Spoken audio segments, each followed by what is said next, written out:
kantor subuh, kantor pengacara Hotman Paris di kolam renang. Hore! Sebulan terakhir, Bashar video-video memunculkan pengacara Lukas dan Yusuf Hamka, keluarga pemilik CMNP, menang melawan Haritanu, menang tahun 2026. Padahal perkara itu sudah pernah diputus dalam tingkat PK Mahkamah Agung dan CMNP kalah telak tahun 2008. Sedih nggak sih melihat wajah buram penegakan hukum di Indonesia?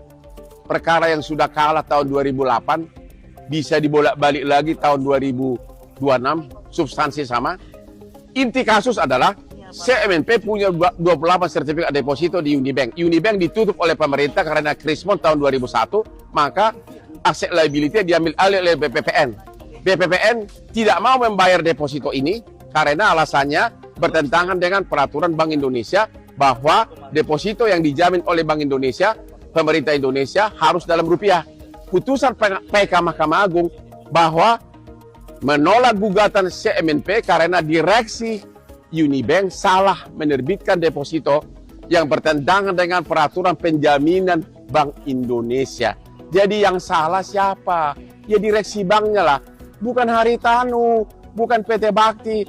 Kenapa kemudian 18 tahun kemudian perkara yang sudah diputus bisa berubah lagi?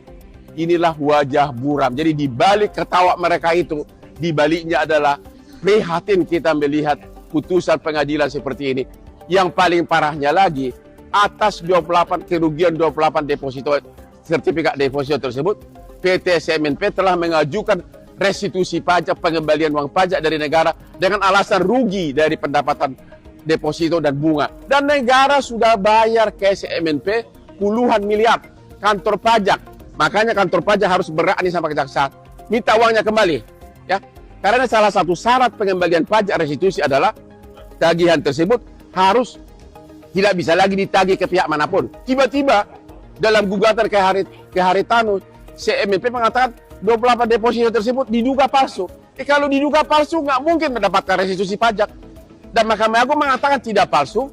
Mahkamah Agung mengatakan itu bukan batal, hanya tidak memenuhi persyaratan penjaminan Bank Indonesia. Jadi yang salah itu adalah salah gugat, harusnya direksi Unibank yang menandatangani deposito yang bertentangan dengan peraturan Bank Indonesia.